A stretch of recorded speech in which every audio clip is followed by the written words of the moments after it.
રાજકોટમાં ડુંગળીના નીચા ભાવથી ખેડૂતો મુશ્કેલીમાં મુકાયા છે। ખેડૂતો નીચા ભાવને લઈ અને ડુંગળી વેચવા હવે મજબૂર દેખાઈ રહ્યા છે।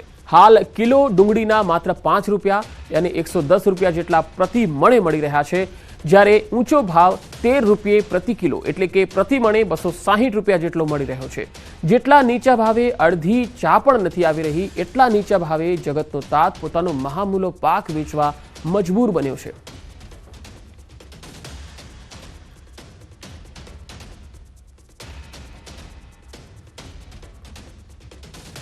तो आज विषय पर વધુ માહિતી મેળવીશું। રાજકોટથી સંવાદદાતા હાર્દિક જોશી જોડાયા છે। હાર્દિક, ઘણા સમયથી સરકાર કહે છે કે વાટાઘાટો થઈ રહી છે, કેન્દ્રમાં વાત કરી છે, હવે એક્સપોર્ટ વધારવા માટે જે એક્સપોર્ટ પર પ્રતિબંધ મૂક્યો છે તેના દૂર કરવા માટેની વાત ઘણા સમયથી સાંભળી રહ્યા છે, પરંતુ આ ખેડૂતો આજે પણ મહામૂલો પાક વેચવા માટે મજબૂર છે। આ ભાવ કેમ વધતા નથી, શું કારણ છે?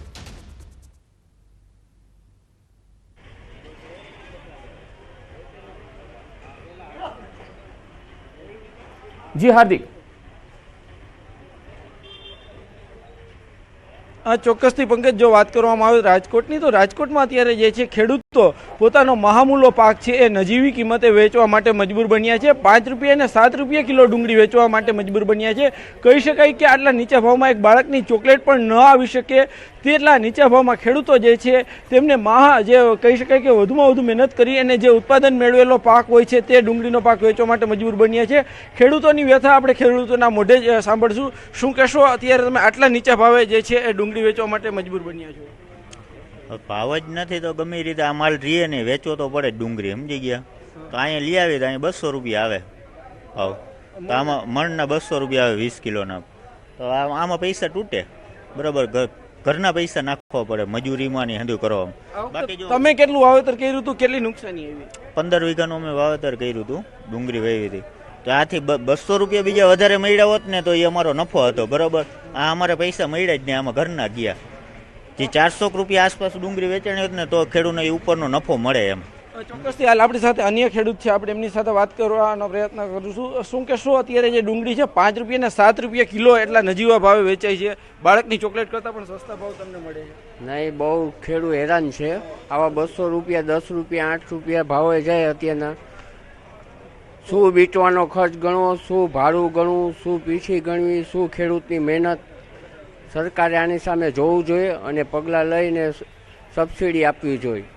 ખાસ કરીને જે છે તમે ડુંગળી ઉત્પાદન કરતી વખતે કેવી મહેનત કરવી પડતી હોય છે? કેટલા વાગે રાત દિવસ મહેનત કરવી પડે, પાણી પાવું પડે અને બહુ હેરાન થાય। અને અહીંયા આશા કરી કે 20-30ની કિલો થશે, પણ આવી રીતે 8-10 રૂપિયા કિલો જાય તો એમાં શું વળે, શું ટ્રાન્સપોર્ટ ખર્ચો ગણવો આપણે સમજવું જોઈએ સરકારે અને યોગ્ય કાર્યવાહી કરવી જોઈએ। ચોક્કસથી પંકજ, રાજકોટનું જે માર્કેટિંગ યાર્ડ છે, ઝૂ માર્કેટિંગ યાર્ડ, અહીંયા મોટા પ્રમાણમાં અત્યારે ડુંગળીની આવક થઈ છે। જ્યાં નજર પડશે ત્યાં ડુંગળીની બોરીઓ જોવા મળશે। ખેડૂતો જે છે દૂર દૂરથી અહીંયા ડુંગળી વેચવા માટે આવતા હોય છે, પરંતુ ક્યાંક ને ક્યાંક વાત કરવામાં આવે તો નજીવા ભાવ મળવાના કારણે ખેડૂતોમાં પણ ક્યાંક અત્યારે ઘોર નિરાશા જોવા મળી રહી છે।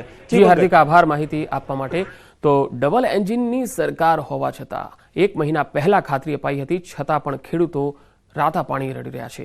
આગળ વધુ સમાચાર પર નજર કરીશું, હાલ રોકાઈશું એક બ્રેક માટે।